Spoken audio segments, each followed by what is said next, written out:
हरी विठ्ठल श्री ज्ञानदेव तुकाराम पंढरीनाथ भगवान की जय ज्ञानेश्वर महाराज की जय जगद्गुरु तुकाराम महाराज की जय प्रभु श्री राम चंद्र भगवान की जय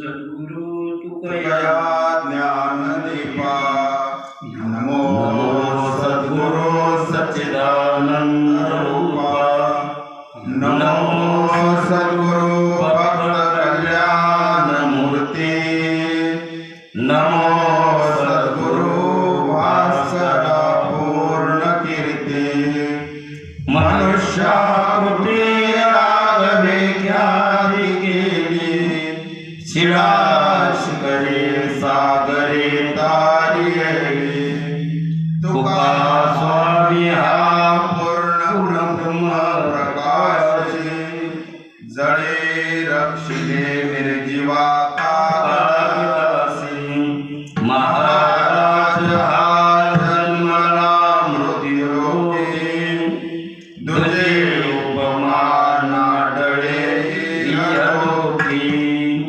भव सिंधू दिलासे तुझे अनाथा दिनाकारणे तुकयाने तुका भासला मानवी वेशधारी परिहारिला विग्रही निर्विकारी स्वये श्री हरी व्यापू सर्व जीवा तुका तोचितो हा परब्रह्म ठेवा जय पूजिले आदरे पांडुरंगे विमानस्थ गेले प्रयाण प्रसंगे तनो मानवी दिव्य रूपाची चलिले नद्या दिव्य लोकास नेले नद्या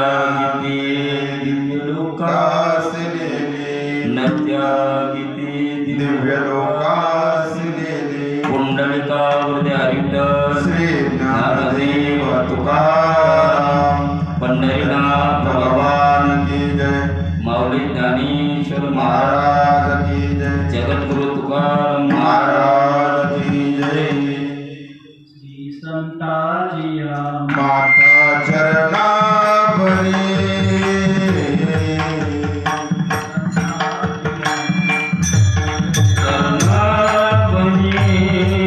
श्री संताजिया माता चरणाभरी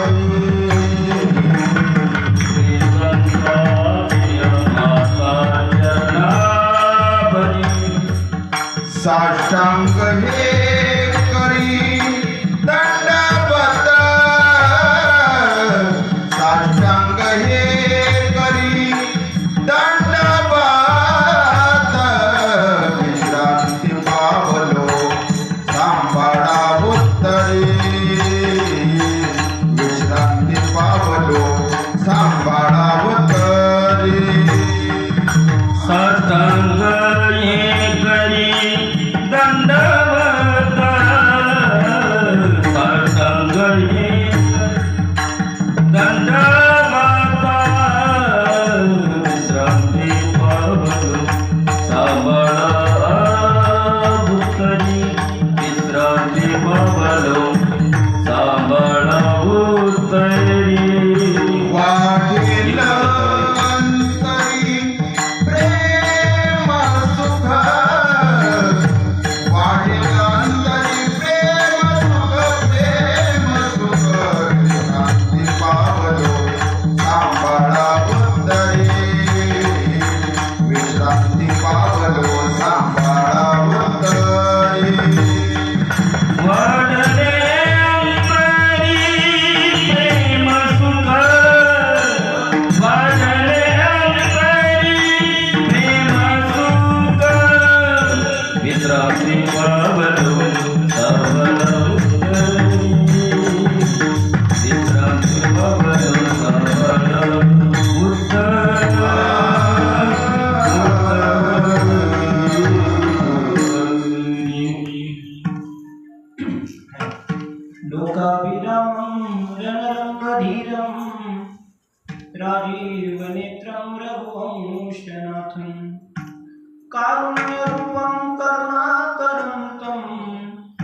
श्रीरामचन्द्रं शरणं प्रपद्ये मनोजवं मारुततुल्यवेगं जितेन्द्रियं बुद्धिमतां वरिष्ठं वातात्मजं वानरायुक्तमुख्यं श्रीरामदूतं शरणं प्रपद्ये नागेन्द्रहराय त्रिलोचनाय भस्माङ्गरागाय महेश्वराय नित्याय शुद्धाय दिगंबराय तस्मै नकराय नमः शिवाय शरदिन्दु समाकारे परब्रह्मस्वरूपिणी वासरा पीठनिलये सरस्वती नमोस्तुते।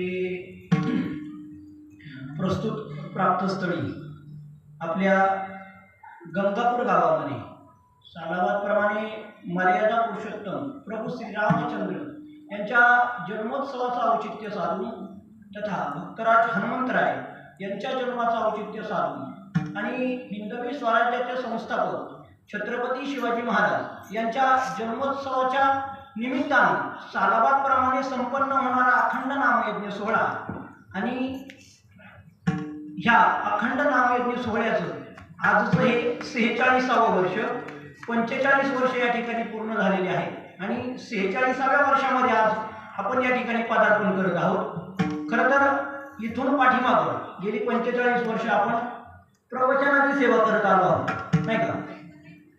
प्रवचनाची सेवा करत आलो आहोत।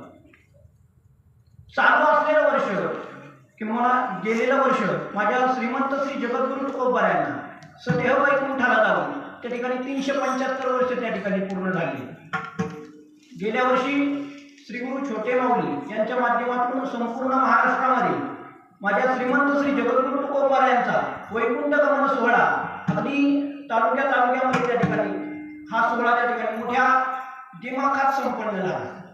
या सोहळ्याची सांगता आपल्या जुन्नर तालुक्याला, नाही का, ओतूर गावी या सोहळ्याची सांगता झाली होती आणि त्या सोहळ्यामध्ये आपल्या गावातून आपण भाकरी घेऊन त्या ठिकाणी गेलो आणि त्या ठिकाणी सर्वप्रथम आम्हाला श्री गुरु छोटे माऊली यांच्या मुखारविंदातून जगद्गुरु तुकोबारायांची चरित्रकथा त्या ठिकाणी ऐकायला भेटली होती।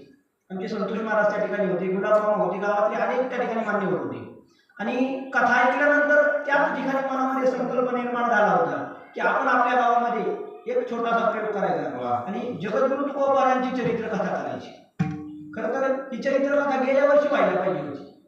गेल्या वर्षी 375वा जगद्गुरु तुकोबारायांचा वैकुंठ गमन सोहळा होता, पण गेल्या वर्षी आपण आपल्या गावामध्ये मर्यादा पुरुषोत्तम प्रभू श्रीरामचंद्रांचं रामायण या ठिकाणी ठेवलं होतं, त्यामुळं गेल्या वर्षी ते काही शक्य नाही झालं। पण आपण या वर्षी बरे जगद्गुरु तुकोबारायांचा 376वा वैकुंठ गमन सोहळा असल्या त्या निमित्तानं आपण या ठिकाणी माझ्या श्रीमंत श्री जगद्गुरु तुकोबारायांच्या या चरित्रकथेच्या निमित्तानं आपण या ठिकाणी उपस्थित झालेलो आहोत। खरं तर वारकरी संप्रदायाचा नियम असा आहे की तुमचं कीर्तनाची जी परंपरा आहे तेच जिथं कीर्तन होतं त्याला अखंड नामयज्ञ सोहळा म्हटलं जातं। तुमचं भागवत असेल, तुमचं रामायण असेल, त्याला अखंड नामयज्ञ सोहळा म्हटलं जात नाही। तुम्हाला रामायण करायचं असेल, भागवत करायचं असेल, कीर्तन हे झालंच पाहिजे। तुम्ही मोठ्या वक्त्यांना नका आणू, अगदी महाराष्ट्राच्या कानाकोपऱ्यामध्ये असे काही वक्ते की जे 1 रुपया सुद्धा कीर्तनाचा घेत नाही।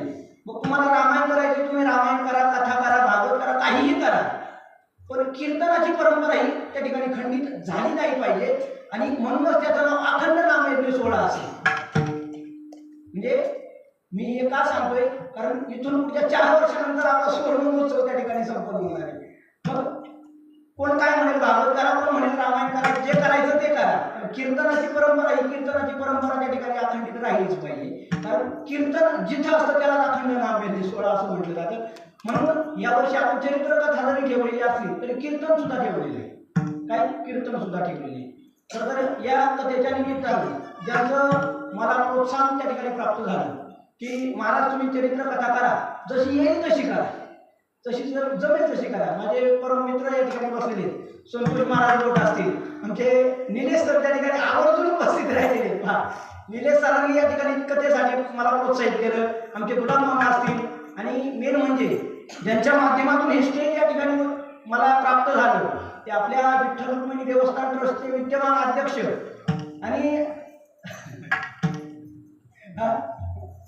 आणि एक अभ्यासू व्यक्तिमत्व एक अभ्यासू कीर्तनकार, अभ्यासू प्रवचनकार, आपल्या गावचे भूषण हरिभक्त प्रल्हाद महाराज लोट आणि संपूर्ण देवस्थान ट्रस्ट आणि गंगापूर ग्रामस्थांच्या माध्यमातून या ठिकाणी मला एसटेज त्या ठिकाणी प्राप्त झाली. मी अगदी सुरुवातीलाच समस्त ग्रामस्थ गंगापूर आणि विठ्ठल रुक्मिणी देवस्थान ट्रस्ट यांचे मनापासून आभार मानतो. कारण ही माझी पहिलीच कथा आहे. याच्या आधी काही मला असं योग आलेलं नाही. प्रवचनं केली, कीर्तनं केली, पण कथेचा हा पहिलाच योग आहे. कथा करताना मी सुरुवातीला सांगितलं मला गावचा नारळ सुद्धा तुम्ही नारळ दिला, मी नारळ सुद्धा इथंच ठेवून जाणार. जसे श्रीकृष्ण छोटे माऊली घोंगडी झटकून त्या ठिकाणी आळंदीला गेले होते ना, तसं आपल्याला घोंगडी झटकूनच परत घरी जायची. आपल्याला इथं रुपयाची अपेक्षा नाही, फक्त स्टेज कुठंतरी निर्माण व्हावं एवढी मनामध्ये संकल्पना होती. आणि या कथेच्या निमित्तानं आपल्याला 7 दिवस ज्यांचं गोड गायन या ठिकाणी आपल्याला ऐकायला भेटणार आहे ते आपल्या आंबेगाव तालुक्याच्या आवाजाची गुणवत्ता रूप म्हटलं तर वावगं ठरणार नाही. माझे एक परममित्र हरिभक्तपरायण, मूर्ती लहानपण कीर्तिमान. खरं तर मी त्यांना ऑलराऊंडर म्हणत असतो, पण ते म्हणतात महाराज तुम्ही मला ऑलराऊंडर म्हणू नका, वाटलं तर चौरंगीची रामा नाही का. आमचे ओंकार महाराज कोकाटे आणि दुसरे गायनाचार्य आमचे खरं तर आपल्याच गावामध्ये राहायला होते, पण आता ते देवनिवासी झाले. हरिभक्तपरायण बाळकृष्ण महाराज गाडे. आणि या कथेच्या निमित्ताने ज्यांची मृदुंगाची साथ या ठिकाणी लाभणार आहे नाही का. आपल्या आंबेगाव तालुक्याचं भूषण मृदुंग महर्षी म्हटलं तर वावगं ठरणार नाही. त्यांचा अत्यंत गोड असा हात आहे आपले हेमंत महाराज राक्षे. आणि तुम्हा उपस्थित सर्वांच्या साथीमध्ये या ठिकाणी माझ्या श्रीमंत श्री जगद्गुरु तुकोबर यांची चरित्र कथा आपण या ठिकाणी संपन्न करणार आहोत. आज पहिला दिवस असल्यामुळे कथा सुरू व्हायला थोडासा उशीर झाला. मुलांना एक सामने उद्या बरोबर 4 वाजता हरिपाठ त्या ठिकाणी सुरू झाला पाहिजे. 5 वाजता बरोबर आपली कथा, जेणेकरून 6:45 पर्यंत कथा संपेल. 15 मिनिटं आपल्याला थोडासा आराम करता येईल. बरोबर 7 वाजता उद्यापासून कीर्तन त्या ठिकाणी चालू होईल. मी तुम्हाला उपस्थित सर्वांच्या चरणावर विनम्र भावाने त्या ठिकाणी साष्टांग प्रणिपात करतो. मस्तक हे पायावरी या वारकरी संतांच्या. आणि माझ्या कथेला या ठिकाणी सुरुवात करतो. पहा, आपण कथेच्या सुरुवातीला माझ्या श्रीमंत श्री निळोबार यांनी जे 332 श्लोकांमध्ये माझ्या जगद्गुरु तुकोबार यांचं जे वर्णन केले त्याला मंगलाचरण असं म्हटलं जातं नाही का. नमो सद्गुरु तुकया ज्ञानदीपा, नमो सद्गुरु सच्चिदानंद रूपा, नमो सद्गुरु भक्त कल्याणमूर्ती, नमो सद्गुरु भास्करा पूर्णकीर्ती. हे जे आपण सुरुवातीला म्हणतो त्याला मंगलाचरण असं म्हटलं जातं. काय म्हटलं जातं? मंगलाचरण असं म्हटलं जातं. कशाला म्हटलं जातं मंगलाचरण नाही का. कशाला म्हटलं जातं मंगलाचरण? मंगलाचरणाची नेमकी व्याख्या काय? मंगलाचरणाची नेमकी व्याख्या काय? तर साध्या सोप्या सरळ भाषेमध्ये जर व्याख्या करायची म्हटली तर मंगल आहेत ज्याचे चरण ते काय झालं? मंगलाचरण. मंगल आहेत ज्याचे चरण ते झालं मंगलाचरण. जगाच्या पाठीवर मंगल चरण दोघांचेच असतात. एक म्हणजे साक्षात माझ्या मर्यादा पुरुषोत्तम प्रभू श्री रामचंद्रांचे आणि दुसरे संतांचे. मग ज्यांचे चरण मंगल आहेत त्यांची स्तुती करणं त्याला काय म्हटलं जातं? मंगलाचरण. किंवा मंगल आहे ज्यांचं आचरण त्याला काय म्हटलं जातं? मंगलाचरण. असं सुरुवातीला आपण मंगलाचरण करून या ठिकाणी कथेला सुरुवात केलेली आहे. किंवा मंगलाचरण कशाला म्हटलं जातं? मंगलाचरण कशाला म्हटलं जातं? तर कोणतंही एखादं चांगलं काम करत असताना, शुभ काम करत असताना त्या कामामध्ये कुठल्याही प्रकारची विघ्ने निर्माण होऊ नयेत म्हणून त्या विघ्नांचं जे हरण करतं किंवा त्या विघ्नांचा जे घात करतं त्याला म्हटलं जातं मंगलाचरण. काय म्हटलं जातं त्याला? मंगलाचरण. कारण समाजामध्ये जर पाहायचं म्हटलं जातं, पाहायचं म्हटलं तर चांगलं काम करायचं ठरवलं ना तर त्याच्यामध्ये अनेक विघ्न आपल्याला पाहायला भेटतात. चांगल्या कामामध्ये अनेक विघ्न पाहायला भेटतात. पहा ना, आज माझ्या जगद्गुरु तुकोबारांची चरित्र कथा आहे. आपल्या गावची लोकसंख्या कमीत कमी 2,500 आहे. इथं ओंकार महाराज आज गौतमी पाटलाचा कार्यक्रम असतात. लोकांना काय सांगायला लागला असं तुम्ही मागवा, तुम्ही मागे सरा, मागे सरा. आणि इथं कीर्तनाला असेल त्याला असेल लोकांना सांगावं लागतं की तुम्ही पुढे सरा. म्हणजे वाईट कामाला लोकांची प्रवृत्ती जास्त असते. वाईट कामाला शक्यतो कुठल्याही प्रकारचे अडथळे सुद्धा निर्माण होत नाही. मी आपल्या गावचं नाही सांगत, पण बाहेरच्या गावाला सांगतोय. बाहेरच्या गावामध्ये जर तुम्ही तमाशा जर आणायचं म्हटलं तर त्या ठिकाणी चळवळ निर्माण होती की माझ्या हाताने नारळ फुटला पाहिजे. मग कोण 10,000 देईल, कोण 20,000 देईल. वाईट काम करायचं म्हटलं की त्याच्यामध्ये कुठल्याही प्रकारचं विघ्न येत नाही, पण चांगलं काम करायचं म्हटलं का त्याच्यामध्ये विघ्न आल्याशिवाय राहत नाही. मग अशा आलेल्या विघ्नांचा जे आघात करतं त्याला काय म्हटलं जातं? मंगलाचरण असं म्हटलं जातं. पहा, मग हे मंगलाचरण नेमकं का करायचं असतं? साधारण 3 कारणांमुळे मंगलाचरण करायचं असतं. पहिलं कारण त्या ठिकाणी सांगितलं की आलेल्या विघ्नांचा नाश करण्यासाठी आपल्याला मंगलाचरण करणं आवश्यक असतं. पहिलं कारण, आलेली विघ्न त्या ठिकाणी संपून गेली पाहिजेत किंवा आपल्या कार्यामध्ये विघ्नेच येऊ नये म्हणून त्या ठिकाणी मंगलाचरण केलं पाहिजे. त्यानंतर दुसरं कारण मंगलाचरण करायचं म्हटलं तर दुसरं कारण आपल्याला असं सांगता येईल की शिष्य आहे. म्हणजे एखादा जर गुरु असेल, जर गुरुने जर एखादी कृती केली तर ती गुरुची कृती पाहून पाठीमागच्या शिष्यांनी केली पाहिजे, म्हणून आपण त्या ठिकाणी मंगलाचरण केलं पाहिजे. कारण म्हणजे माऊली महावैष्णव ज्ञानोबाराय म्हणतात, येथे वडील ते करीती त्या नाम धर्म ठेवीती त्यांची हे अनुष्ठिती सामान्य सकळ. आपली मोठी माणसं जे काही करतात ना त्याचं अनुकरण लहान माणसं त्या ठिकाणी करत असतात, नाही का? मोठ्यांकडे पाहून आपण त्याचं अनुकरण करत असतो. मग मोठ्या माणसाने एखादी कृती केली तर आपण त्याला विचारतो का?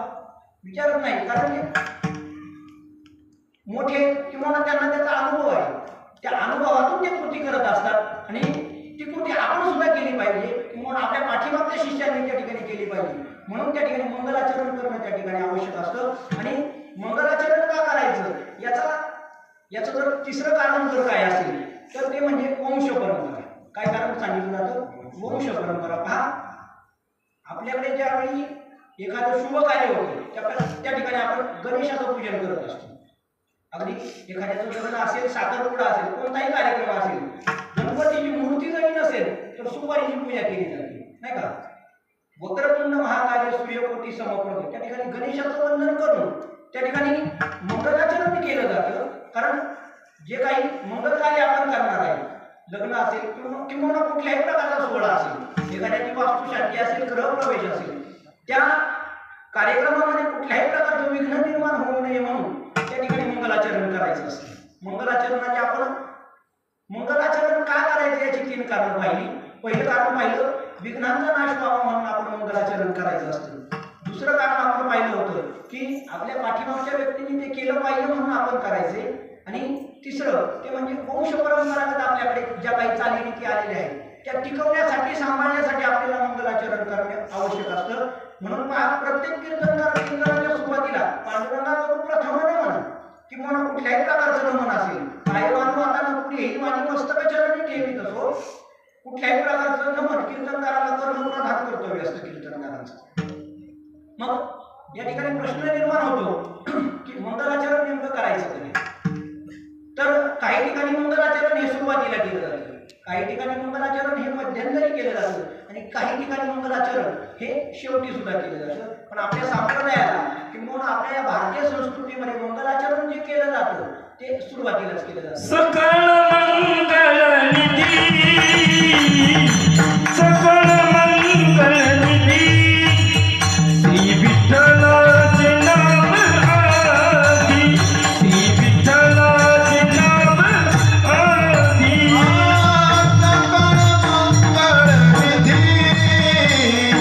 सकळ मंगल निधी, निधी श्री विठ्ठलाचे नाम आधी, श्री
किंवा आरंभी आदरी आवडे आले नाम येणे सकळ सिद्धी जगी झाले महावैष्णव ज्ञानोबाराय म्हणतात, एकदा का सुरुवातीला तुमचं प्रभूचं नाव तुमच्या तोंडामध्ये आलं की तुम्ही कोणतंही कार्य करा, ते कार्य निर्विघ्नपणे पार पाडल्याशिवाय त्या ठिकाणी राहणार नाही. म्हणून मंगलाचरण म्हणजे नेहमी सुरुवातीला केलं पाहिजे. मंगलाचरणाचे 3 प्रकार या ठिकाणी पाहायला भेटतात. किती प्रकार पाहायला भेटतात? 3 प्रकार. त्यामध्ये पहिला प्रकार असा पडतो की वस्तू निर्देश रूप मंगल. दुसरा प्रकार त्या ठिकाणी पाहायला भेटतो नमस्कार रूप मंगल. आणि तिसरा प्रकार त्या ठिकाणी पाहायला भेटतो आशीर्वाद रूप मंगल. त्या ठिकाणी पहा, वस्तू निर्देश रूप कशाला म्हटलं जातं? तर परमात्मा किंवा भगवंत ही एक वस्तू आहे असं संबोधित करून भगवंताचं नामस्मरण करणं किंवा त्याचं चिंतन करणं, नमन करणं, त्याला काय म्हटलं जातं? वस्तू निर्देश मंगल असं म्हटलं जातं. कारण देव ही एक वस्तू आहे माझं. मी नाही सांगत, माझे माऊली महावैष्णव ज्ञानोबाराय सांगतात, तरी परमात्मा आहे जे एक वस्तू असते ते जया दिसे ज्ञान असतं. ज्ञानोबाराय सांगतात परमात्मा ही काय वस्तू आहे. आणि अशा या भगवंताचं आपण नमन करणं त्याला म्हटलं जातं वस्तू निर्देश रूप मंगल. जे आपण कीर्तनाच्या सुरुवातीला करत असतो, पांडुरंगा करून प्रथम म्हणणं. मंगलाचरणाचा पहिला प्रकार तो म्हणजे वस्तू निर्देश रूप मंगल. दुसरा प्रकार सांगितला जातो तो म्हणजे नमस्कार रूप मंगल. नमस्कार रूप मंगल कशाला म्हटलं जातं? तर जे आपल्यापेक्षा मोठे आहेत त्यांना नमस्कार करणं, नमन करणं किंवा त्यांच्या पाया पडणे, त्याला काय म्हटलं जातं त्या ठिकाणी? नमस्कार रूप मंगल. आपण जे सुरुवातीला मंगलाचरण म्हणतो ना, नमो सद्गुरुकृपया ज्ञानदीपा, हे नमस्कार रूप मंगल. हे काय? कारण हे मंगलाचरण माझ्या निरोपरायांनी त्या ठिकाणी निर्माण केलेले आणि जगद्गुरु तुकोबरायांना गुरुस्थानी मानून त्यांनी हे मंगलाचरण त्या ठिकाणी तयार केलेले. म्हणून याला नमस्कार रूप मंगल असं म्हटलं जातं. आणि मंगलाचरणाचा तिसरा प्रकार पडतो ते म्हणजे आशीर्वाद रूप मंगल. तुमचे दासीचा दास करून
आशीर्वाद द्यावा हा श्रीमंत.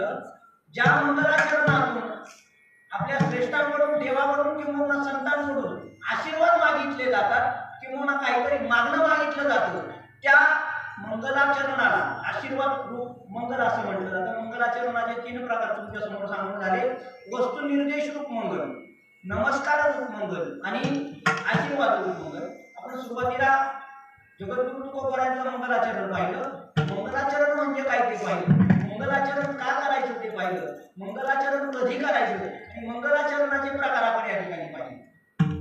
कारण वारकरी संप्रदायाचा नियमच आहे, कधीच्या सुरुवातीला मंगलाचरण झालं पाहिजे, नाही का? सकळ मंगळावरती आपण प्रमाण त्या ठिकाणी प्रमाण देऊन गेले.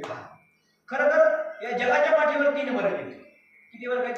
3 वर्ग आहेत. त्यामध्ये पहिला वर्ग आहे मनुष्याचा, दुसरा वर्ग आहे तो देवाचा आणि तिसरा वर्ग आहे तो संतांचा. जगाच्या पाठीवर 3 वर्ग आहेत. या 3 वर्गांना 3 कारणांमुळे या पृथ्वी तलावावर यावं लागतं किंवा या मृत्यू लोकामध्ये यावं लागतं. मनुष्याला जन्माला यावं लागतं. त्याच्या मागं पाठीमागं जर कारण काय असेल तर ते कारण आहे अनिच्छा. काय कारण आहे? अनिच्छा. देवाला या ठिकाणी जन्माला यावं लागतं. देवाला जन्माला येण्यामागचं जर कारण काय असेल तर ते आहे परइच्छा. काय? परइच्छा. संतांना या ठिकाणी जन्माला यावं लागतं आणि संतांना या ठिकाणी जन्माला येण्यामागचं कारण जर काय असेल तर ते कारण म्हणजे स्वइच्छा. काय कारण आहे? स्वइच्छा. मनुष्याला या ठिकाणी जन्माला यावं लागतं. त्याचं कारण मी तुम्हाला सांगितलं होतं. काय? अनिच्छा. तुम्हाला इच्छा जरी नसली ना, इच्छा नसली ना तरी या ठिकाणी जन्माला यावं लागते. त्याला प्रमाणे पाहते. प्रथम केला गर्भिवास काय ते सांगावे सायास दुःख भोगिले न वही मास आलो जन्मास येथ वही. तुम्हाला मला या ठिकाणी जन्माला यावंच लागते कारण जन्माला येण्या पाठीमागे अजून 3 कारणे. जरी आपली इच्छा नसली ना तरी आपल्याला या ठिकाणी जन्माला यावंच लागतं. आणि का जन्माला यावं लागतं याच्या पाठीमागे 3 कारणे. पहिलं कारण आहे ते म्हणजे पाप. पहिलं कारण काय? पाप. दुसरं कारण आहे कर्म आणि तिसरं कारण आहे वासना. पापामुळे माणसाला त्या ठिकाणी जन्माला यावं लागते. जन्मा येणे पातकाचे मूळ. पापामुळे मनुष्याला त्या ठिकाणी जन्माला यावं लागते. पहिलं कारण.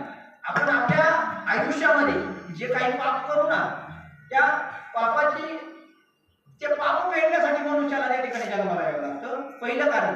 दुसरं कारण ते म्हणजे माणसाच्या हातून जे काही कर्म घडतं ते कर्म किंवा त्या कर्मातून जे काही शिल्लक राहील संचित कर्म म्हणतो ते फेडण्यासाठी मनुष्याला पुन्हा जन्माला यावं लागतं. आपण शांतीप्रभू एकनाथ महाराजांच्या हरिपाठामध्ये नेहमी केले कर्म झाले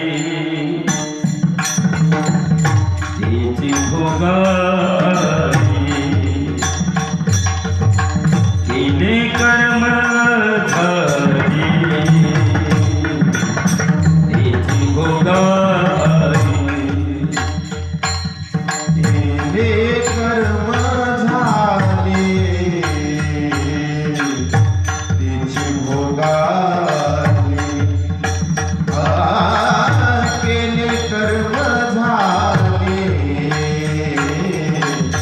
तेची भोगारी. उपजले मेले ऐस किती उपजले मेले ऐस किती हरिमुखी गाथा हरपदी चिंता हरिमुखी गाथा हरपदी चिंता. उपजले मेले ऐसे किती उपजले मेले ऐसे किती हरिमुखी गाथा हरपदी चिंता. हरिमुखी गाथा हरपदी चिंता.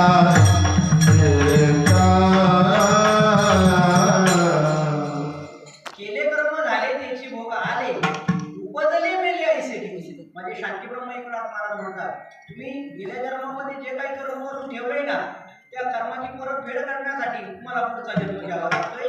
किंवा माझे निडोबाराय म्हणतात येथे आली व याची निज कार्या केली कर्मे मागील भोगावया. मागच्या जन्मातली कर्म भोगण्यासाठी तुम्हाला पुढचा जन्म घ्यावा लागतोय. माझे ज्ञानोबाराय म्हणतात आगा कर्मी जे उरावे ते सुख दुःखे फळावे आणि तयाचे भोगावया यावे ते आहे का.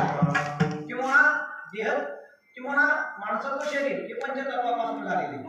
अजून एक गोष्ट पण आता आठवत नाही. ते माणसाचं शरीर हे कर्माच्या चाकावर रात्रंदिवस त्या ठिकाणी फिरत असते. केले कर्म झाले त्याचे भोग आले. कर्मामुळे माणसाला त्या ठिकाणी जन्माला यावं लागतं. पहिलं कारण पाहिलं होतं पाप. पापामुळे माणसाला जन्माला यावं लागतं. दुसरं कारण पाहिलं आपण कर्म. आणि तिसरं आणि महत्वाचं कारण असेल तर ते म्हणजे वासना. जन्म घेणे लागे वासनेच्या संगे त्यांची झाली झाले अवघे हरिरूप. वासनेमुळे मनुष्याला त्या ठिकाणी जन्माला यावं लागतं. उदाहरण तुम्हाला सगळ्यांना माहिती आहे, मला त्याच्याकडे जायचं नाही. वासनेमुळे मनुष्याला जन्माला यावं लागतं. जोपर्यंत तुमची वासना शिल्लक आहे ना तोपर्यंत तुम्हाला पुन्हा पुन्हा जन्माला यावं लागतं. पुनरपि जननम पुनरपि मरणम पुनरपि जननी जठरे शयनम यः संसारे खलुसारे कृपया पारे पाहि विराम. जोपर्यंत तुमची वासना शिल्लक आहे तोपर्यंत तुम्हाला जन्म हा अटळ आहे. तुमची ज्या दिवशी वासना संपली तो दिवस म्हणजे तुमचा मुक्तीचा दिवस आहे. मोक्षाचं वेगळं नाव नाहीच. वासना संपली याचं नाव काय? मोक्ष. 3 कारणांमुळे मनुष्याला जन्माला यावं लागत असतं. पहिलं कारण आपण सुरुवातीला पाहिलं होतं, अनिच्छा. तुमची आमची इच्छा जरी नसली तरी तुम्हाला आम्हाला या ठिकाणी जन्माला यावं लागतं. त्यातही पुन्हा 3 कारणं पाहिली आपण, पाप, कर्म आणि वासना. पहिला वर्ग आपण पाहिला की मनुष्य त्याला या ठिकाणी जन्माला यावंच लागतं. दुसरा वर्ग तो म्हणजे देवांचा वर्ग आहे. मायबाप देवांना सुद्धा या ठिकाणी जन्माला यावं लागत असतं. देवांना सुद्धा या ठिकाणी जन्माला यावं लागत असतं, पण त्याचं कारण वेगळं. त्याचं जर कारण काय असेल तर ते कारण आहे परइच्छा. कारण काय? परइच्छा. देव स्वतःच्या इच्छेने या ठिकाणी जन्माला येत नसतोय आणि याला रूपाबळी करोनी खळे हरिदासी. साधू संतांनी खळ करून म्हणजे वाद करून किंवा करुणा करून त्या ठिकाणी देवाला त्या ठिकाणी जन्माला साधू संत त्या ठिकाणी बोलवत असतात आणि साधू संतांच्या करुणेतून देव त्या ठिकाणी जन्माला येत असतो. म्हणजे देवाला येण्यामागचं कारण काय? परइच्छा. दुसऱ्याच्या इच्छेनुसार देव त्या ठिकाणी जन्माला येत असतो. मायबाप योगायोगानं आज माझ्या मर्यादा पुरुषोत्तम प्रभू श्रीरामचंद्रांचा जन्मोत्सव किंवा म्हणा रामनवमी. आपल्या वारकरी संप्रदायामध्ये 5 पर्व विशेष सांगितलेले. किती पर्व विशेष नाही का?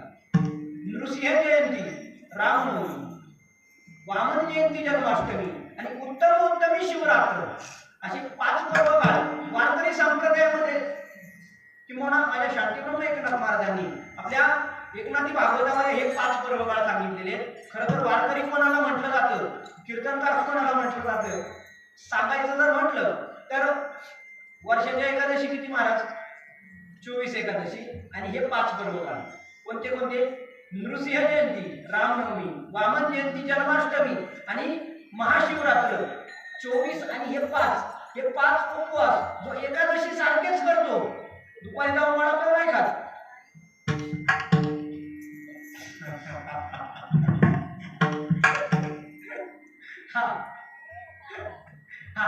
जो 29 उपवास एकादशी प्रमाणे करतो ना त्याला काय म्हटलं जातं? वारकरी असं म्हटलं जातं.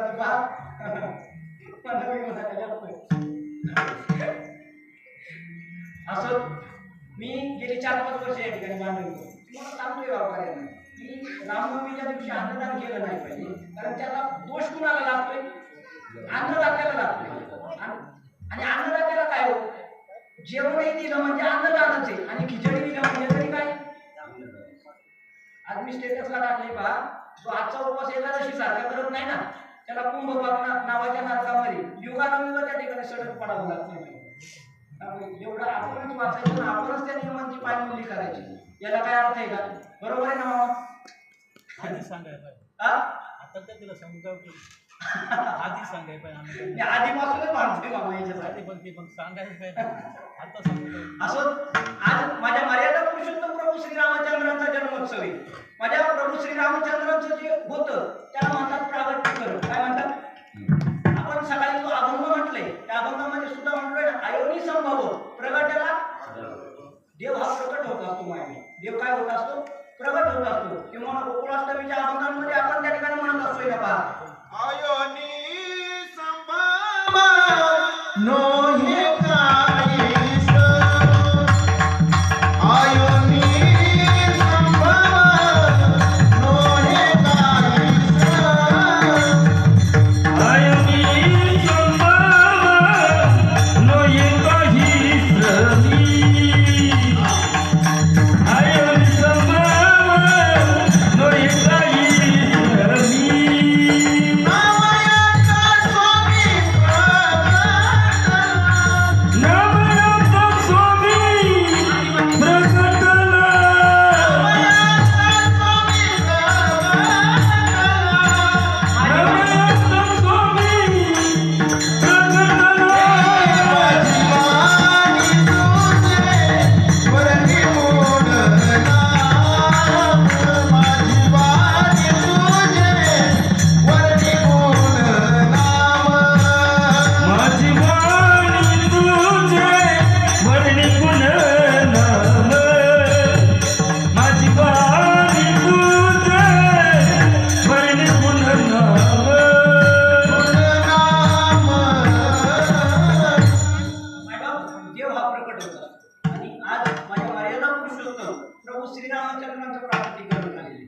माझ्या ज्ञानोबरायांनी एका ओळीमध्ये माझ्या प्रभू श्रीरामचंद्रांचं आता चरित्र सांगितले. जेणे देवांचा मानवी वसिला, धर्माशी जिन्नो धारू केला, सूर्यवंशी उदयला सूर्यदू. एका ओळीमध्ये माझ्या ज्ञानोबरायांनी मर्यादा पुरुषोत्तम श्रीरामचंद्रांचं चरित्र सांगितले. जेणे देवांचा मानवी वसिला, कारण राजा रावणानं 33 कोटी देवांना त्या ठिकाणी बंदिवासामध्ये टाकलं होतं. ज्यानं त्या 33 कोटी देवांना बंदिवासातून सोडवून त्यांना मान त्यांना परत मिळवून दिला, त्याला म्हटलं जातं मर्यादा पुरुषोत्तम प्रभू श्रीरामचंद्र. आणि धर्माशी जिन्नो धारू केला. खरं तर देवाला जन्माला यायला अनेक कारणे. कारणांचा जर विचार करायचा म्हटलं तर वेदांचं रक्षण करण्यासाठी देवाला जन्माला यावं लागतं. आपण अवतार पाहून घ्या. वेदांच्या रक्षणासाठी देव त्या ठिकाणी जन्माला येत असतो बा. गायीचं रक्षण करण्यासाठी देव जन्माला येत असतो. 8वा अवतार त्याच्यासाठीच.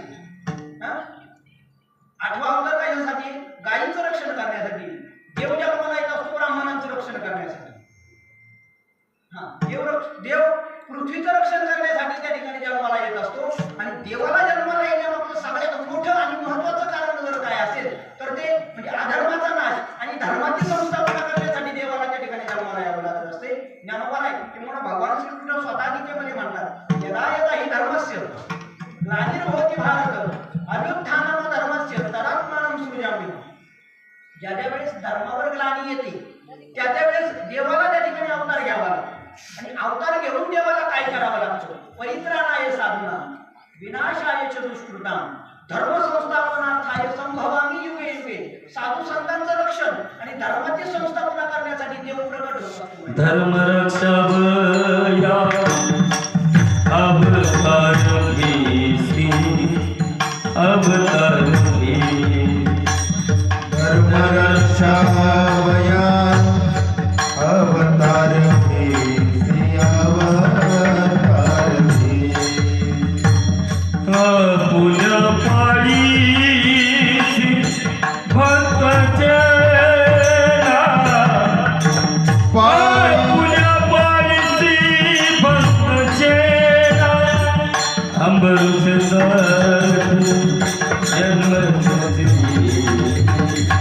जन्मोसी अमरुषि सारी जन्मोसी जन्मोसी. अपुल्या पाळीसी भक्त जना, अपुल्या पाळीसी भक्त जना. अंबरुषाची गर्भसोसी, गर्भसोसी. अंबरुषाची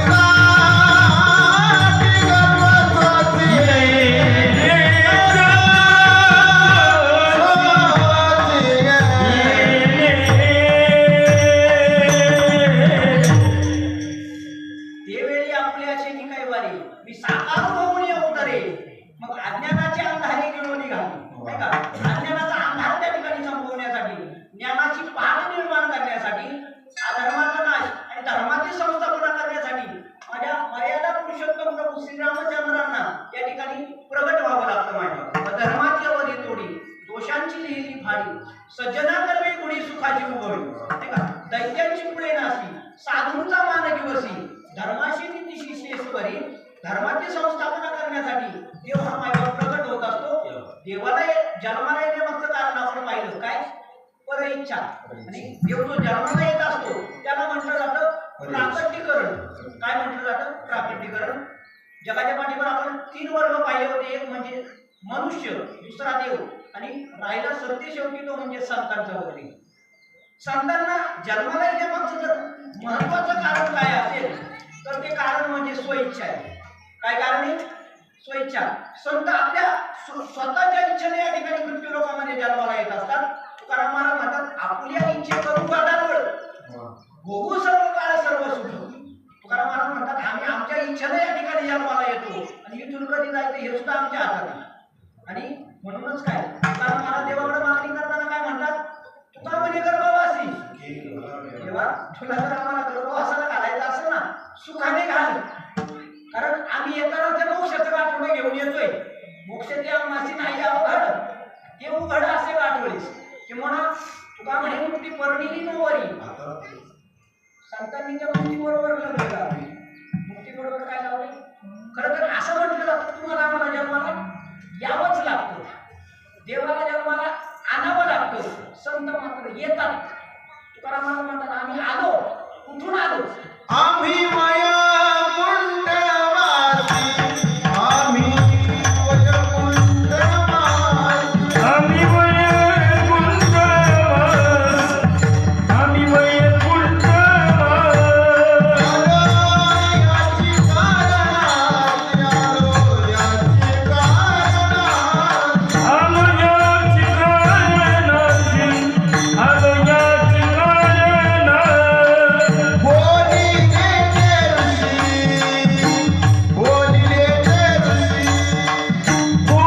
जन्म देवाचा जो होतो त्याला म्हणतात प्राकटीकरण आणि संतांचा जो होतो त्याला काय म्हटलं जातं अवतार.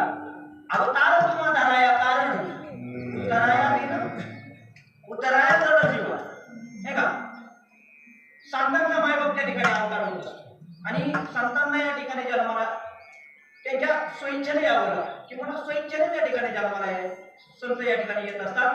जसं जन्माला आल्याच्या नंतर देवाचं काम काय किंवा काय कारणामुळे देव या ठिकाणी जन्माला येत असतो. एकतर वेदांचं रक्षण करण्यासाठी देव जन्माला येत असतो. मला सांगितलं मी तुम्हाला गायीचं रक्षण करण्यासाठी देव जन्माला येतो. पृथ्वी मातेचं रक्षण करण्यासाठी ब्राह्मणांचं रक्षण करण्यासाठी देव त्या ठिकाणी जन्माला येत असतो. आणि महत्वाचं कारण धर्माची संस्थापना करण्यासाठी देवाला त्या ठिकाणी जन्माला यावं लागत असतो. हीच कारण संतांना लागू होतात. संत जन्माला येतात ते गायीचं रक्षण करण्यासाठी संत त्या ठिकाणी जन्माला येतात किंवा ब्राह्मणांचं रक्षण करण्यासाठी संत जन्माला येतात. वेदांचं रक्षण करण्यासाठी संत जन्माला येतात आणि सगळ्यात महत्वाचं कारण ते म्हणजे धर्माचं रक्षण करण्यासाठी संत जन्माला येतात. त्याला प्रमाणे पहा धर्माचे पालन धर्माचे पालन करण्यासाठी किंवा धर्माचं रक्षण करण्यासाठी संतांना या ठिकाणी जन्माला यावं लागत असतं. काय धर्माचे पालन करणे पाखंडाखंडन नाही का. आम्हा हे कौतुक जगात यावी नीत करावे फजित चुकती ते. जे चुकतात त्यांची फजिती करण्यासाठी त्यांना नीतिशास्त्र शिकवण्यासाठी धर्म शिकवण्यासाठी संतांना या ठिकाणी जन्माला यावं लागत असतं. मग तुकाराम महाराजांना या ठिकाणी जन्माला येण्यामध्ये काय कारण घडलं असेल नाही का. असा काय प्रसंग निर्माण झाला असेल की ज्यामुळे तुकाराम महाराजांना त्या ठिकाणी जन्माला यावं लागलं. खरं तर द्वापारयुग त्या ठिकाणी जन्मेजय राजाच्या नंतर द्वापारयुग संपलं आणि कलियुगाला त्या ठिकाणी सुरुवात झाली. काय झाली होती कलियुगाला सुरुवात झाली होती. आणि जशी कलियुगाला सुरुवात झाली ना तसं कलीनं आपला महिमा त्या ठिकाणी प्रगट करायला सुरुवात केली. आपण अभंग नेहमी म्हणत असतो ऐका कलीचे महिमान असत्या सिरीजले जग पापा नित्य अनुमोदन करती हेळन संतान. आणि जशी कलियुगाला सुरुवात झाली ना मायबाप त्या कलीनं आपला प्रकोप दाखवायला सुरुवात केली आणि लोकांचं त्या ठिकाणी वागणं त्या ठिकाणी बांधायला लागलं. ह्या कलियुगामध्ये लोक साधू संतांचा अपमान करायला लागले. कबीर महाराजांचा दोहा आहे पहा त्याच्यामध्ये आई रे बेईमान दुनिया आई रे नाही का. आई रे बेईमान दुनिया आई रे बेईमान दुनिया आई रे बेईमान दुनिया आई रे बेईमान दुनिया आई रे. साधु संत को कोई नहीं मान साधु संत को कोई नहीं मान साधु संत को कोई नहीं माने संत को कोई नहीं माने हिजड़ा बहुमान प्रभु मान. आई रे बेईमान दुनिया आई रे बेईमान दुनिया आई रे. दुनिया बेईमान आई रे बेईमान दुनिया आई रे.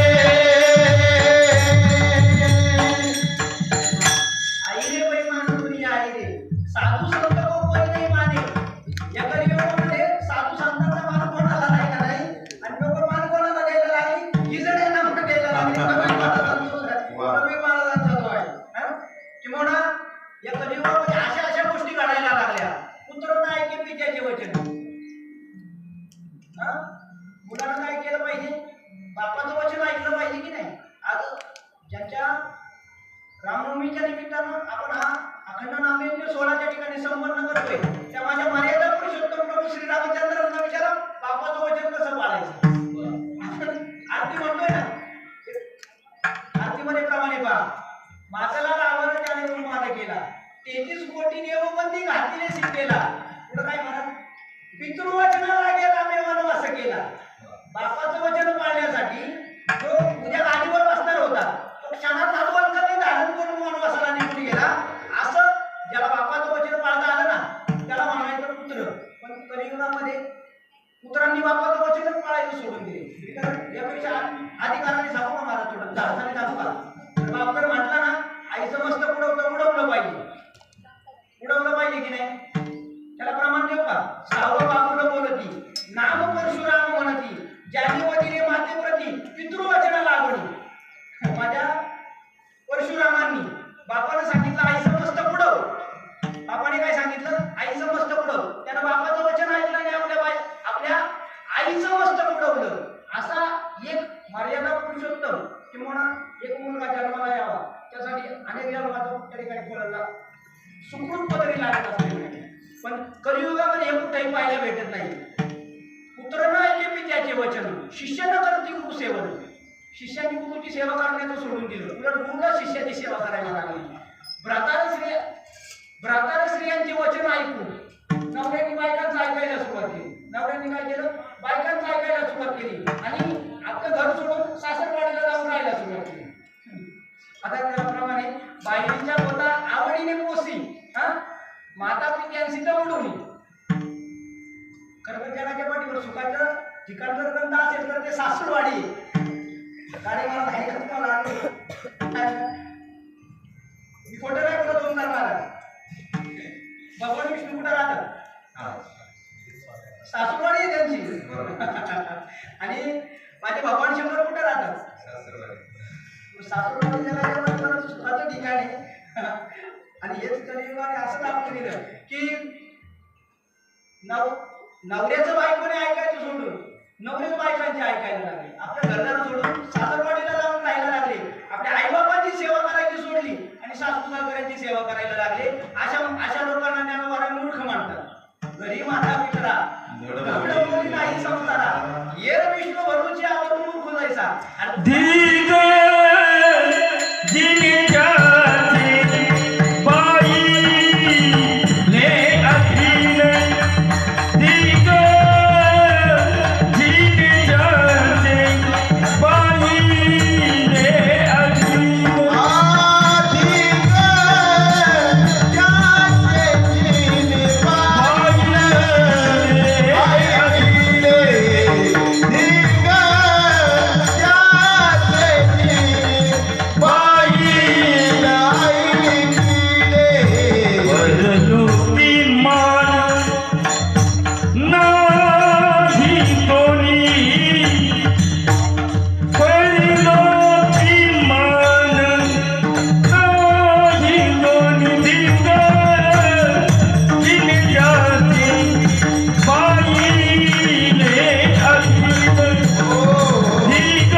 बायकोसाठी पोरांसाठी आईबापांना सोडणारे अनेक असतील. पुढचं नाही सांगत आता. आईबापासाठी बायका पोरं सोडणारे एखादा वेगळा असतो. आणि असं कलियुगामध्ये पाहायला भेटलं. आणि स्वर्गामध्ये देवांनी त्या ठिकाणी मिटिंग घ्यायची ठरवली. कारण देवाच्या जन्माला अजून बराच अवधी होता. कारण कलियुगाचं आयुष्य 5,32,000 आताशी कलियुगाचं एक 5,000 वर्ष त्या ठिकाणी पूर्ण झालेली आहेत. अजून कुठपर्यंत कलियुग जायचंय. आणि कलियुगाच्या शेवटी माझ्या भगवान कल्की अवतार त्या ठिकाणी धारण करणार. अजून अवताराला त्या ठिकाणी विलंब होता. मग करायचं नेमकं काय? तर भगवंताने त्या ठिकाणी मिटिंग बोलवली आणि सगळ्या साधू संतांना त्या ठिकाणी बोलवलं आणि सांगितलं की आता तुम्ही त्या ठिकाणी पृथ्वी तलावावर जा. कारण सगळीकडे अधर्म त्या ठिकाणी माजत चाललेला आहे. तीर्थक्षेत्रांनी आपला जो महिमा आहे तो लुप्त करून घेतलेला आहे. कलियुगाने त्याचं जे महिमाने त्या ठिकाणी प्रकट करायला सुरुवात केलेली. म्हणून अधर्माकडे चाललेल्या या समाजाला धर्माची शिकवण देण्यासाठी, नीतीची शिकवण देण्यासाठी तुम्हाला त्या ठिकाणी अवतार घ्यावा लागेल. एका भक्ताला बोलवलं, एका संताला बोलवलं, तो अमुक देशामध्ये जन्माला यायचं. अमुक अमुक प्रांतामध्ये जन्माला यायचं आणि सरते शेवटी पाळी आली माझ्या भगवान उद्धवांची. कोणाची?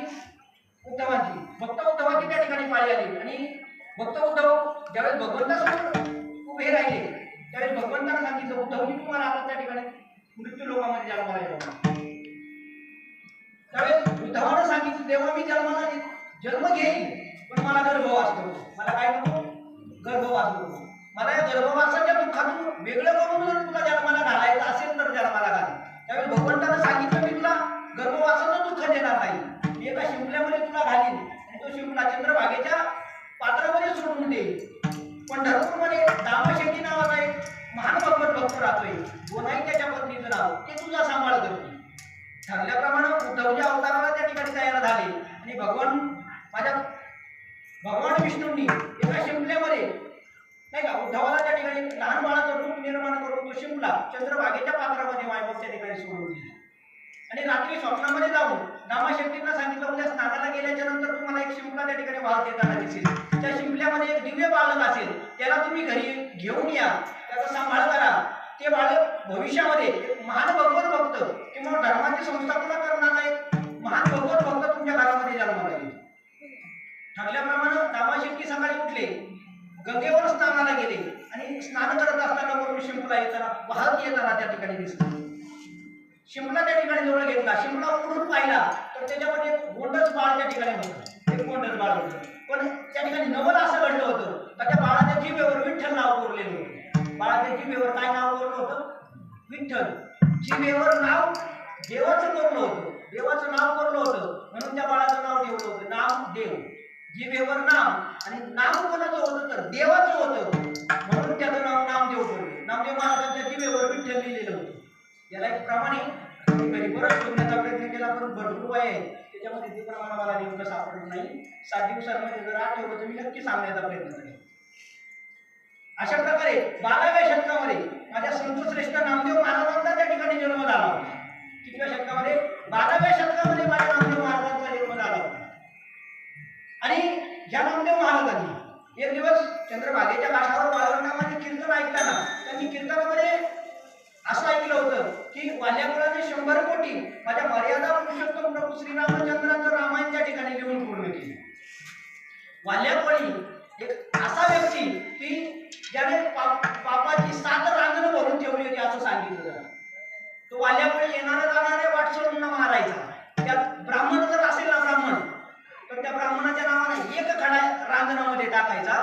अशी 7 रांगणं भरून त्याने ब्रह्म हत्या केली होती. किती? 7 रांगणं भरून ब्रह्म हत्या केली होती. पण नामसाधनेच्या जोरावर त्या वाल्यामुळेला एवढी ताकद त्या ठिकाणी निर्माण झाली होती का त्याने लिहून ठेवलेल्या रामायणापुढं माझ्या जगाच्या मालकाला एक पाऊल सुद्धा जाता आलं नाही. बोलिले वाल्मिक तैसीची करीन आणि माझ्या नामदेव महाराजांनी त्या कीर्तनामध्ये ऐकलं होतं की नामदेव वाल्यामुळ्यानं 100 कोटी श्लोकांमध्ये मर्यादा पुरुषोत्तम प्रभू श्रीरामचंद्रांचा गुणानुवाद त्या ठिकाणी गायलेला आहे किंवा त्यांचं चरित्र गायलेलं आहे. आणि त्याच ठिकाणी नामदेव महाराजांना दुःख निर्माण झालं, क्लेश निर्माण झाले की आपण या ठिकाणी जन्माला आलो आणि आपण माझ्या भगवंताचं नामस्मरण काही गायलेलं नाही, गुणानुवाद त्या ठिकाणी गायलेले नाही. आपलं आयुष्य त्या ठिकाणी फुकट गेलं असं नामदेव महाराजांना त्या ठिकाणी वाटायला लागलं. आणि सरळ नामदेव महाराज माझ्या पांडुरंग परमात्म्याच्या दरबारामध्ये गेले आणि त्या ठिकाणी माझ्या नामदेव महाराजांनी एक भीष्म प्रतिज्ञा केली. माहिती? शतकोटी तुझे करीन भंग, शतकोटी तुझे करीन भंग, शतकोटी तुझे करीन भंग, शतकोटी तुझे करीन भंग.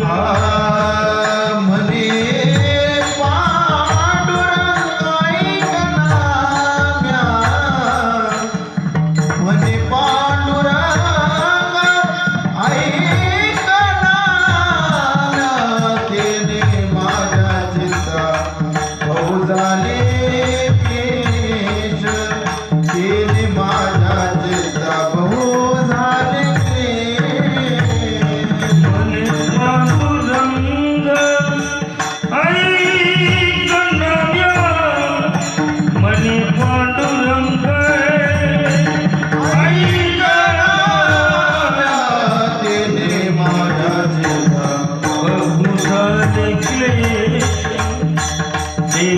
माझ्या मोठा बहु झाले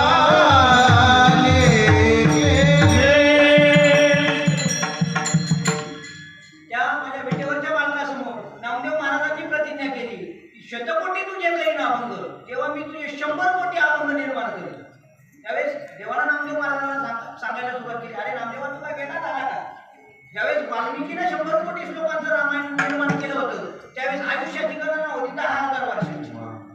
कलियुगामध्ये 100 वर्षाचं आयुष्य, त्याच्यामध्ये तू 100 कोटी अभंग निर्माण करण्याची प्रतिज्ञा केली. तुझी ही प्रतिज्ञा पूर्ण कशी होणार? त्यावेळेस नामदेव महाराजांनी दुसरी प्रतिज्ञा केली, तेव्हा जर मी 100 कोटी अभंग जर पूर्ण नाही केले ना, मी माझी जीभ कापून तुझ्या चरणावर वाढेन.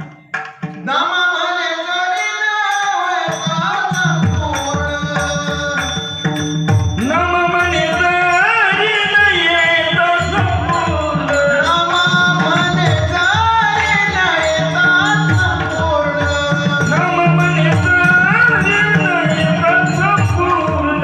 जीवा उतरीना तुझ्या पुढे, जीवा उतरीना तुझ्या पुढे, जीव उतरीला तुझ पुढे, जीव उतरीला तुझ्या पुढे. तेव्हा मी जर 100 कोटी अभंग जर त्या ठिकाणी पूर्ण नाही केले ना, तर मी माझी जीभ उतरून किंवा जीभ कापून तुझ्या चरणावर वाहील, अशी दुसरी प्रतिज्ञा माझ्या नामदेव महाराजांनी पूर्ण केली किंवा प्रतिज्ञा केली. मग देवाला त्या ठिकाणी काळजी वाटायला लागली, म्हणून देवानं शारदा मातेला बोलवलं. शारदेची सांगे भीमातिनी हरी वैसची भेवरी नाम याच्या, की तू साक्षात नामदेव महाराजांच्या जिभेवर बस आणि माझा नामदेव जो म्हणून अभंग लिहिल म्हणेल तो अभंग लिहायचं काम तू कर. नामदेव महाराजांचे अभंग साक्षात शारदा मातेने लिहिलेले आहेत. नामदेव महाराजांचे अभंग कोणी लिहिलेत? शारदा मातेने लिहिलेले. नामदेव महाराजांची समाधी झाली. समाधीपर्यंत माझ्या नामदेव महाराजांनी 94 कोटी 49 लाख अभंग त्या ठिकाणी लिहून पूर्ण केले. किती? 94 कोटी 49 लाख. काही काही कीर्तनकार सांगतात की 4 कोटी अभंग तुकाराम महाराजांनी निर्माण केले. किती? पण तुकाराम महाराजांनी अभंग किती निर्माण केले आता कथेमध्ये पुढे आपल्याला पाहिजे. पण नामदेव महाराजांकडून फक्त 94 कोटी 49 लाख एवढे अभंग पूर्ण झाले होते आणि नामदेव महाराजांची त्या ठिकाणी समाधी झाली होती. 12व्या शतक 12व्या शतकामध्ये नामदेव महाराजांची त्या ठिकाणी समाधी झाली आणि 12व्या शतकामध्ये माझ्या पावली महावैष्णव ज्ञानोबारांनी ज्यांचा आपण 750वा जन्मोत्सव यावर्षी संपन्न केला. 12व्या शतकात माझ्या ज्ञानोबारांनी सुद्धा समाधी घेतली आणि ज्ञानोबारांच्या समाधीनंतर नामदेव महाराजांच्या समाधीनंतर या ठिकाणी पुन्हा कलियुगाचा महिमा त्या ठिकाणी वाढायला लागला, पुन्हा धर्म वाढायला लागला. या महाराष्ट्रावर अल्लाउद्दीन खिलजीची आक्रमणं व्हायला लागली, नाही का, मुघलांची आक्रमणं व्हायला लागली आणि त्याच्यामुळे अधर्माचा त्या ठिकाणी पुन्हा नाश व्हायला लागला आणि पुन्हा त्या ठिकाणी स्वर्गामध्ये देवानं मीटिंग बोलवली आणि नामदेवरायांना जवळ घेतलं आणि पुन्हा नामदेवरायांना सांगितलं की नामदेव महाराज आता तुम्हाला जन्माला यावं लागेल, कारण देवाचे जेवढे अवतार झाले ना गाडे महाराज, त्या प्रत्येक अवतारामध्ये नामदेव महाराज देवाच्या बरोबर होते. जे जे झाले अवतार तुका त्याचे बरोबर, तुका त्याचे बरोबर, तुका त्याचे बरोबर. झाले अवतार तुका त्याचे बरोबर, तुका त्याचे बरोबर, तुका त्याचे बरोबर, बरोबर. तुकाराम महाराजांचा पहिला अवतार कोणता?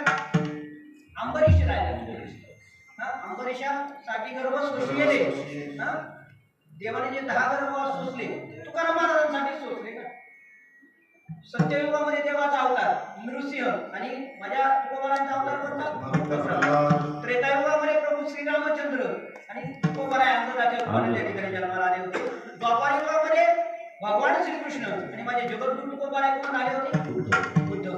तेच उद्धव पुढे नामदेव महाराजांच्या रूपाने आणि त्याच नामदेव महाराजांना देवाला जवळ बोलावलं होतं. आता तुम्हाला पुन्हा एकदा जन्माला यावं लागते, जन्माला जावं लागते.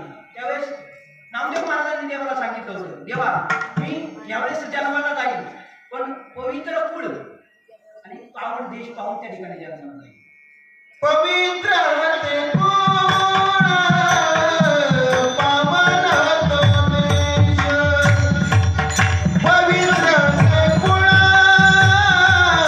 पावन तो देश पवित्र त्रिपुर पावन तो देश पवित्र त्रिपुर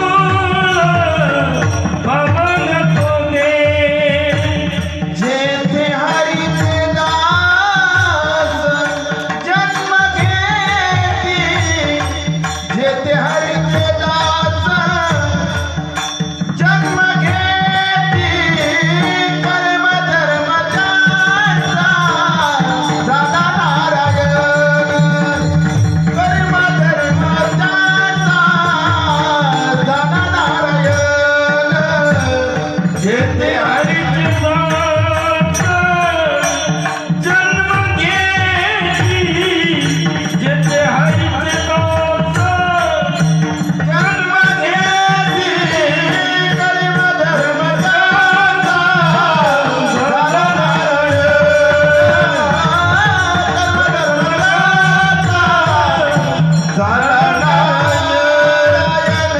झाला नारायण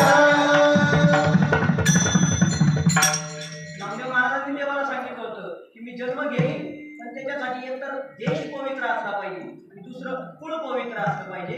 मग देवानं सांगितलं देश पवित्र आहे भारत देश, त्यामध्ये राज्य सुद्धा पवित्र आहे महाराष्ट्र राज्य, जिल्हा सुद्धा पवित्र आहे पुणे जिल्हा, त्यात गाव सुद्धा पवित्र आहे देहू गाव. धन्य देहू गाव पुण्यभूमी ठाव येथे नांदे देव पांडुरंग.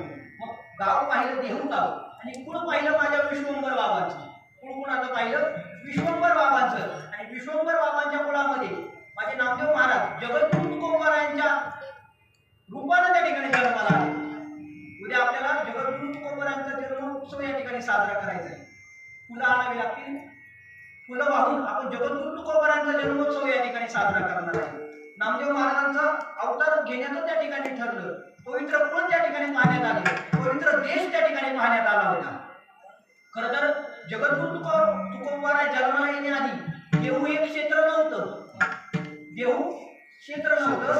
ज्यावेळी माझे जगद्गुरु तुकोबाराय जन्माला आले त्यावेळेस देहू क्षेत्र झालं. जेथे वैष्णवांचा वास जेथे वैष्णवांचा वास धन्यभूमी पुण्यदेश जय हो धन्यभूमी पुण्यदेश धन्यभूमी पुण्य हो ते वैष्णवांचा वास धन्यभूमी पुण्यदेश धन्यभूमी पुण्यदेश धन्यभूमी पुण्यदेश जेथे वैष्णवांचा वास वैष्णवांचा वास धन्यभूमी पुण्यदेश धन्यभूमी पुण्यदेश जेथे वैष्णवांचा वास धन्यभूमी पुण्यदेश धन्यभूमी पुण्यदेश धन्यभूमी पुण्यदेश पुण्यदेश संतांच्या जन्माला भूमी त्या ठिकाणी पुण्यवान होत असते. जेथे वैष्णवांचा वास धन्यभूमी पुण्यदेश. तुकाराम महाराज जन्माला येणे आणि देव क्षेत्र पुण्यवान नव्हते. तुकाराम महाराज जन्माला आले म्हणून देव पुण्यवान झाले. हा? जन्माला येण्याचं कारण ठरलं होतं. क्षेत्र त्या ठिकाणी निवडण्यात आलं होतं, कुळ त्या ठिकाणी निवडण्यात आलं. उद्या आपण जगद्गुरु तुकोबारायांचा जन्मोत्सव या ठिकाणी साजरे करणार आहोत. आपण जगद्गुरु तुकोबारायांची चरित्र कथा अगदी पहिल्या दिवसाच्या शेवटच्या टप्प्यामध्ये आहोत. जाता जाता सांगून जाईल की संतांचं चरित्र आपण काय ऐकायचं. संतांचं चरित्र आपण काय ऐकायचंय. खरं तर जगाच्या पाठीवर चरित्र फक्त दोघांचे असतात. चरित्र असतं देवाचं आणि चरित्र असतं मायबाप संतांचं. तुमचं आमचा भक्त जीवन पण होऊ शकतो किंवा तुमच्या आपल्या जीवनावर एखादा चित्रपट होऊ शकतो. त्याला म्हणतात, त्याला म्हणतात बायोपिक. पण आपलं चरित्र त्या ठिकाणी होऊ शकत नाही.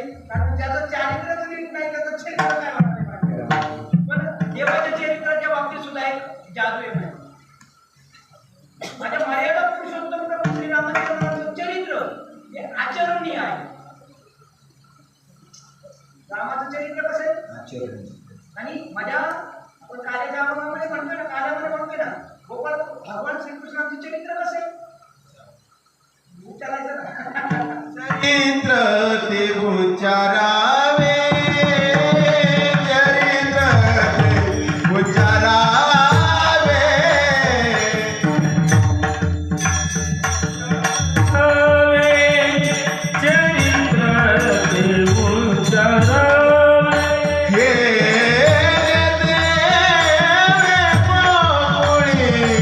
हे देवे गोकुळे, चरित्र ते उच्चारावे, चरित्र ते उच्चारावे.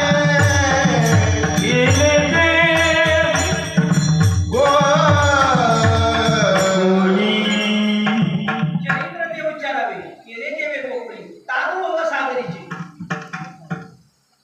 भगवान श्रीकृष्णाचं चरित्र नुसतं उच्चारायचंय, नुसतं उच्चारलं तरी ते तारू व सागरीचे. रामाचं चरित्र आचरणीय, कृष्णाचं चरित्र उच्चारणीय, संतांचं चरित्र आचरणीय सुद्धा आहे आणि उच्चारणीय सुद्धा आहे. म्हणून आपण संतांचं चरित्र उच्चारायचंय, कारण संतांचा महिमा एवढा आगाध आहे, एवढा आगाध आहे. माझे शांतिमंगल मला म्हणतात तुम्ही वाऱ्याला वापरून ठेवू शकता. पवना घालवेल पादान,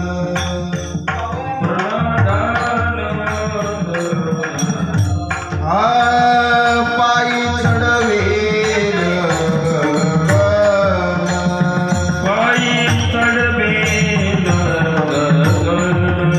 भूत भविष्य कळोईल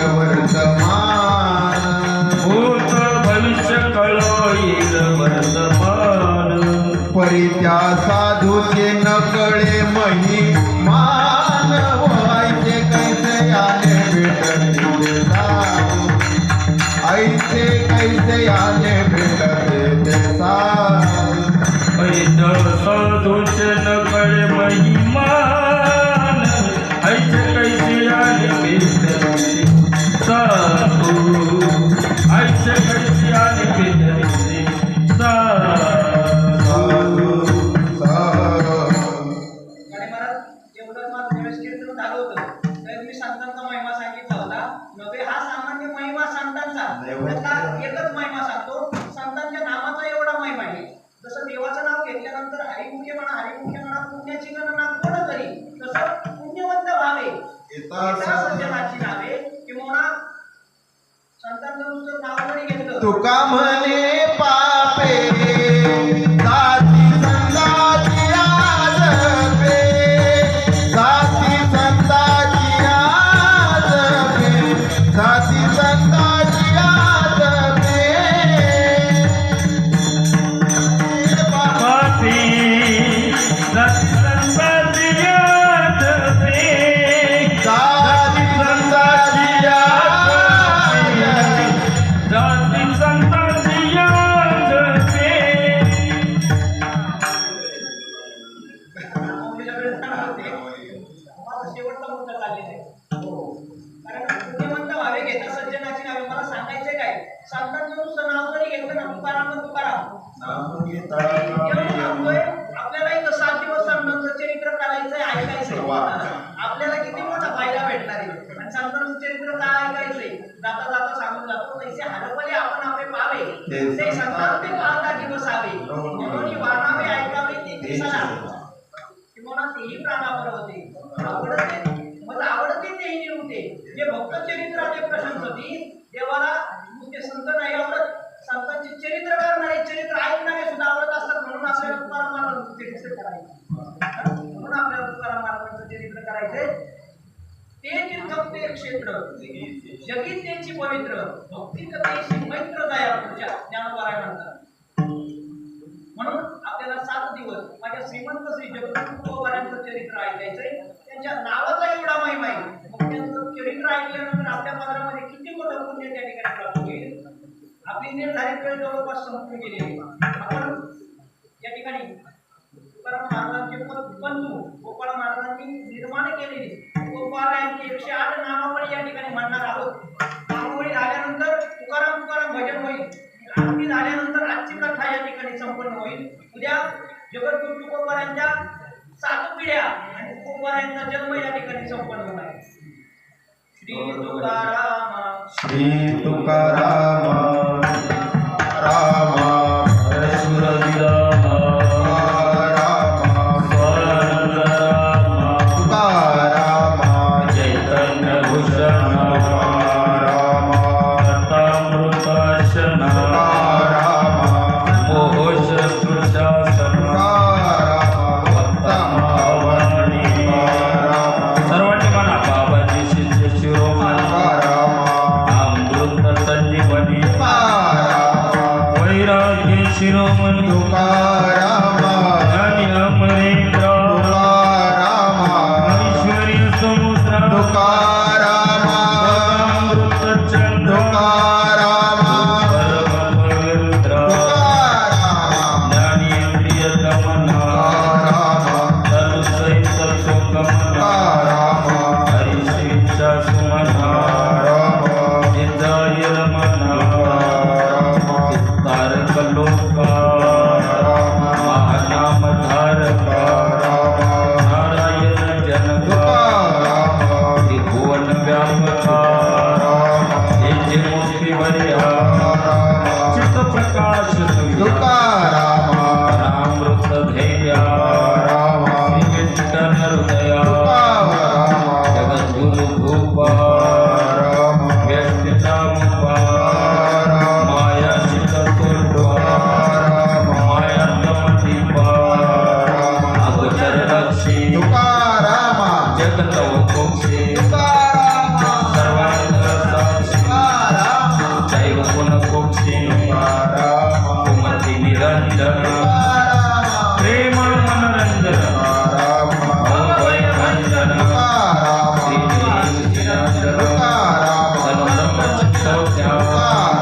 आत्मवत प्राज्ञा सर्वकाळ शून्य जगीवत द्रष्टा सर्वज्ञ भुवन भैरव्य त्रैलोक्यज्ञ उदरताज्ञ षडरिपुत्राज्ञ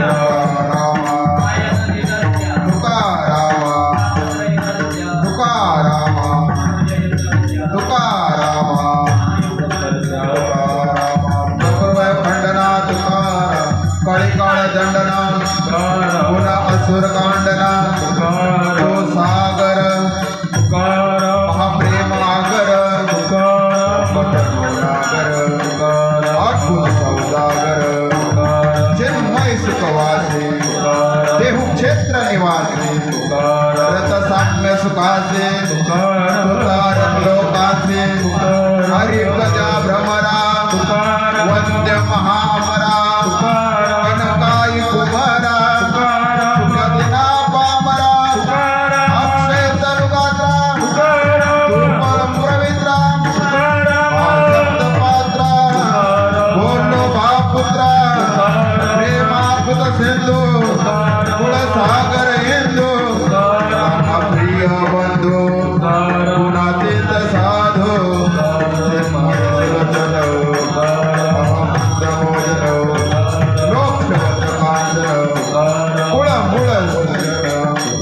तो सुखमय पवना लोकत्रय जीवना आनंद तरुवदना ब्रह्म सुख भुवना श्रीरंगा सुरंगा दृढयोग सुरंगा रिपुमन नारंगा महानंद तरंगा अदृश्य निगमा अकाळ आगमा भाविका सुगमा मोहजाल निर्गमा सर्वत्र सुवर्मा मूर्तिमंत धर्मा प्रकाशित कर्मा पूर्णहित कर्मा सर्वदत्त कामा सुमंगल धामा देव श्री नाम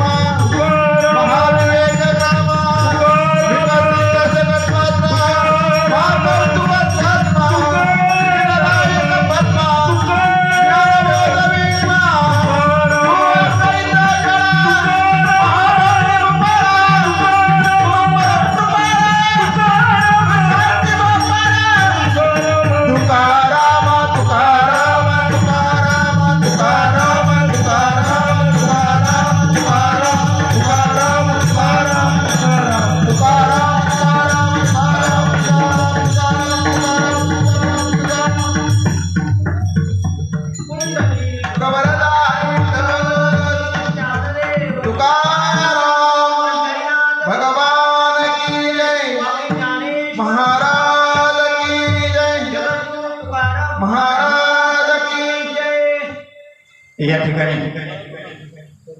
जगद्गुरु तुकोबाराय यांच्या चरित्रावर आधारित तुका आकाशा एवढा या कथेचा पहिला दिवस आज या ठिकाणी संपन्न झाला. इको कमी करून टाका. आणि या